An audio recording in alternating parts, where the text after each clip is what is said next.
What's going on, guys? It's K-Dub here with another episode of Crypto Zombie. So on today's episode, we are focusing solely on the Ledger Nano X, which I just received today. I'm super pumped. I've been waiting for this for a long time. So today what we're going to do is we're going to do an overview. We're going to do an unboxing in the beginning, and then we're going to look into how to actually set your Ledger Nano X up, how to use Ledger Live, and then also how to use mycrypto.com to send and receive Ethereum and ERC20s. Also, if you guys haven't got a Ledger Nano X yet, I do have a referral link below. If you find value in this video, you're more than welcome to use that. It definitely helps the channel out, and I do appreciate it. And if there's any specific part of the video you just want to skip ahead to, maybe you've already seen something or you already know how to do something, I will have timestamps below in the description. So that being said, let's open this bad boy. So before we even get started, guys, I want to always remind you to order your ledgers directly from Ledger's website themselves. Never order this on the secondary market online, just to be safe, guys, all right? So basically, this is the box that it comes in right here. You always want to make sure that it's totally sealed. No one's messed with, any of the packaging or anything like that. So we're just going to go ahead and open this on up over here. All right, so you can see this is definitely packaged a little bit different than the Ledger Nano S right off the bat. It looks like it has actually more of a slide out. Now you can see right here, guys, I actually got the Genesis Block Edition. I was one of the first people to order, and if you did, you get the special Genesis Block Edition. So you can see they got very, very nice packaging. Looks like they made it a little bit more of a luxury type item here. So here we go. I got my limited thank you card for having the Genesis Edition. Here it is right here. This is what it looks like, guys. Okay.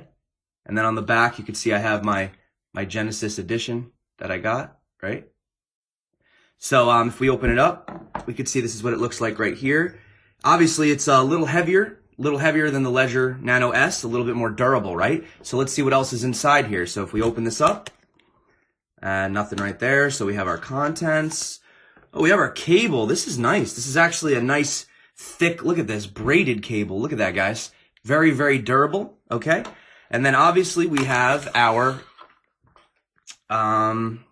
probably for your recovery sheet right here. Oh, there's a bunch of recovery sheets, actually. So it looks like you get some stickers in the package as well. And then they have multiple recoveries in case you want to, put different private keys on, or you just, you want to just completely swap it out or whatever. You have multiple backup keys. And always remember that when you write your keys down, do not store them on your phone. Don't take a picture. Always write them down by hand and store them in a place that is safe. So now that we've unboxed our Ledger Nano X, which is quite a beautiful hardware wallet, I must say, it's time to actually get it set up. So let's hop in and have a look at what you see when you first plug in the Ledger Nano X. So as you can see here, first you get a welcome screen, and then you click these. These are the two buttons right here. So you're going to want to click this right button. Okay, so we click it. And now it says to download Ledger Live at ledger.com/start, then press the right buttons. So basically what you're going to have to do is go to either ledger.com/start, or if you're already over on the Ledger page, you could simply just go to the downloads, click on it, and as you can see, Ledger Live is the first available download. Also, don't forget that the Ledger Nano X works with Bluetooth, which means you can use it on not only your desktop, but also on your phone. They have a mobile application as well. That's pretty cool. But for today's purposes, we're just going to use the desktop version. So once you've downloaded that, you're going to want to scroll all the way to the right and click Set Up as New Device. Now, if you've already been using a Ledger Nano S, you'll be very familiar with this. Whenever you want to accept a command, you just click both buttons at the exact same time, all right? So now you're going to have to choose a PIN code of 4 to 8 digits. Obviously, I would suggest 8 digits. The longer the code, the more difficult it is to guess. So I'm going to put a code in, and then we'll be right back. So after that, you're going to be prompted to write down your recovery phase. So remember, we got these sheets earlier. Okay, this is your 24-word seed phrase. This essentially is your private keys. Please do not take a picture of this. Write it down with your hand. Do not store it on your computer. Do not put it anywhere where any hackers could find it, okay? So put it somewhere very safe. In fact, I would recommend potentially maybe making 2 copies and, putting them in very separate locations just in case something happens to the first one. So once you set this up, you're going to have to actually install the apps on the ledger that you want to use. Ledger can hold a lot of different apps, a lot of different coins, but these do take up space. So obviously you have to install them as you're using them. You can see right here, they have tons of different blockchains: Ethereum, Bitcoin Cash, EOS, Litecoin, Stellar, Tron, IOTA, Neo, Zcash, a whole bunch, guys, a whole bunch. Whatever it is that you're looking for, you'll probably find it on the ledger. But for today's purposes only, we're just going to install Bitcoin, since it's probably one of the most popular, and then also Ethereum, since the majority of tokens out there are ERC20 standard, which means that you would need an Ethereum wallet to use them. So for that reason, we're going to install these two. So we'll go to install for Bitcoin. You see it says installing. Processing on the ledger.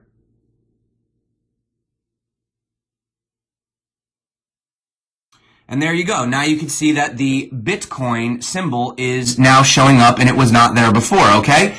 Now, we also want to install Ethereum for this example, okay? So we'll install Ethereum as well. Same thing.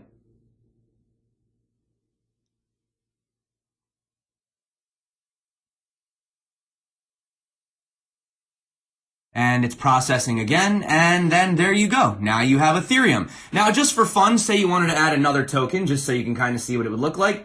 If you wanted to put Neo in, it would be the same thing. You just install Neo. Very, very simple, guys. Very easy process here. And it would process yet again. And there you go.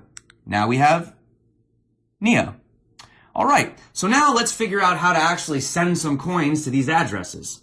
We'll start with Bitcoin, since that's probably the easiest. So what you're going to want to do is actually navigate to Bitcoin right here, double click, and open it up. Application is ready, all right? So once you have the apps installed on your Ledger Nano X, you're going to want to actually add an account over here. So as you can see in the accounts, I've blocked out my other account just to sort of keep my information private. As you can tell, though, we've been having a pretty good run. If you can tell by the chart, it's been a pretty incredible first few months, so I'm pretty happy over here. But that being said, you can see right here, you're going to want to go and create an account.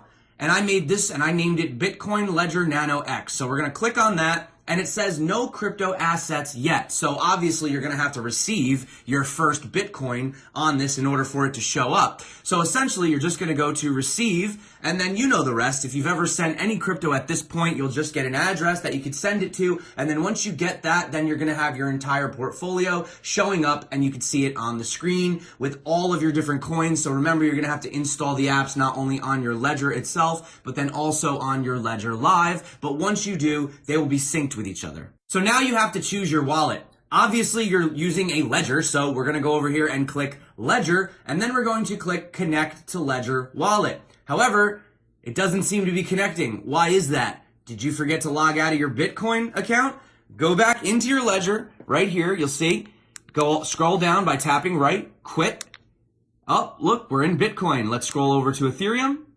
Double click, application is ready. And now what you're going to have to do is go over to settings, and you're going to have to turn contract data allowed.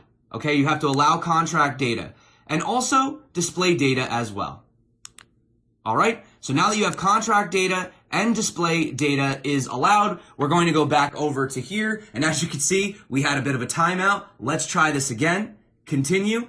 There you go. Now, as you can see, there's plenty of wallet addresses that that Ledger generates for you. Obviously, I have these blocked out because I do plan on using these. So, yeah, but anyway, you can go and they generate, as many, literally infinite amounts of accounts are generated for you. And the one thing that I just want to stress is that if you're new to this, this is not like a USB drive, okay? You're not keeping your actual crypto on here. Nothing is actually ever on here. It's all on the blockchain. So, if you accidentally unplug this or something happens, don't freak out. Your coins aren't lost. This is just a key, right? It's a window to get into the blockchain, all right? So basically, here we go. I have nothing here whatsoever. So what are you going to do? Well, basically, let's open up the first wallet. Why not, right? So we're going to unlock it. And as you can see over here, there's absolutely nothing in my wallet whatsoever. So if you're familiar with Ethereum, pretty much all you have to do is just send and receive just like you normally would. You can adjust your gas fee over here if you want. I usually just keep it around 10 gwei. It's really, really cheap. It's only a few cents, okay?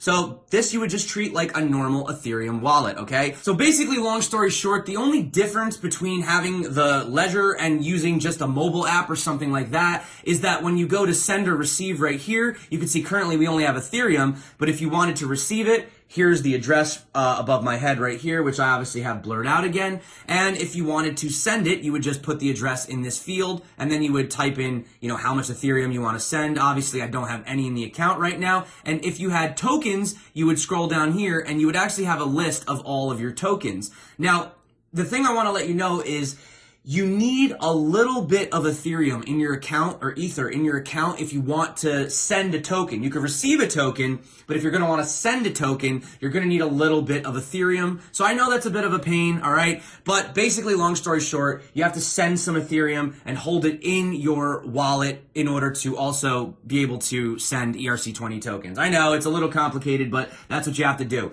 So if you're sending a token here and it doesn't show up in the drop-down menu, let me show you what you have to do. Essentially, right here, it says scan for token balance, or scan for tokens, right? So this is going to basically scan for all the tokens. Now, if you have a brand new token, let's say a token that just came out, and maybe it's not currently in the system yet, then you may have to add it manually. So while this is loading, I'm going to get that ready and show you how to add a manual token in case your token doesn't show up on this list. So if for some reason you get this message that says no tokens found, then that probably means that your token isn't in the database yet, right? They don't have it updated. So what you could do is you can actually click add a custom token, right? And you have to add the address, the decimals, the token, and etc., right? So where can you find this information? Well, my favorite place to go is ethplorer.io, okay? So this is it right here. It's ethplorer.io. Basically, it's really simple. All you do is go over here. Now, you can also search other transactions. There's all different things you can do with this Explorer, but we're just trying to add a token today. So let's take Matic, for example, because Matic is a relatively new token, right, at the time of making this video. So if we go over here and we look up Matic, look, you see right here, Matic token, ticker symbol, Matic. So we're going to click on that, okay? So basically, the most important thing that you're going to find right here is this. And this is the contract address. This is basically, it basically represents Matic token. So what we're going to do is copy this right here, okay? And then we're going to go back over to my crypto, and then we're going to add the address right here. And look at that. It actually filled in all the rest of the information for us on its own. So that was convenient. But if it didn't for some reason, as far as decimals and token symbol, you can obviously just come right over here, and it says right here, decimal and token symbol. Okay, so you can add it, but usually it tends to just add it on its own. So essentially, I would save that, okay? And now you would see it says 0 Matic, but if you had a balance, you would now be able to see it. So don't freak out if you have tokens on there and you can't see it. They're there. You just haven't added the token to be able to visibly see it, but it is there, so don't freak out, okay? And now you'll notice from the drop-down menu, well, we don't have any Matic, but if we had Matic, you would now see an option to send Matic, okay? But we don't have any Matic, so we can't. And always make sure that, like I said, you have a little bit of Ether if you want to send an ERC20 token. So that's really it for the Ledger Nano X. It's not that complicated. It's extremely similar to the Ledger Nano S. So instead of making an entire video basically regurgitating all the information that's already out there on the internet, how to use the Ledger Nano S, I just wanted to give you guys a nice introduction to what it is. But if you are looking for more resources or you're still confused, I'm going to drop some really great tutorials on how to use the Ledger Nano S because, like I said, they're virtually similar in design and functionality, all right? And also, popping up above right now, I'm going to drop a tutorial on how to use the Ledger Nano on IDEX in case you're looking to trade some tokens on that decentralized exchange. And if you have any other questions, feel free to reach out to me, guys. My Telegram link is below. Also, it's on this YouTube channel itself. You could just go to my main page and you'll see that I'll have a link for my Telegram. If you're ever confused, join the community, reach out. There's plenty of people that'll help you get your ledger set up so that it'll be a lot easier for you to get started. I hope today's video helped you. And that being said, if you haven't had a chance to get subscribed subscribe to the channel. I put out videos every single day. Much appreciated. And if you don't have a Ledger Nano yet, feel free to use my referral link below. You don't have to, but it does help the channel out, and I do appreciate it. So that being said, I want to say thank you so much for coming back to the channel. My name is K-Dub. This is Crypto Zombie. Until next time, stay crypto and peace out.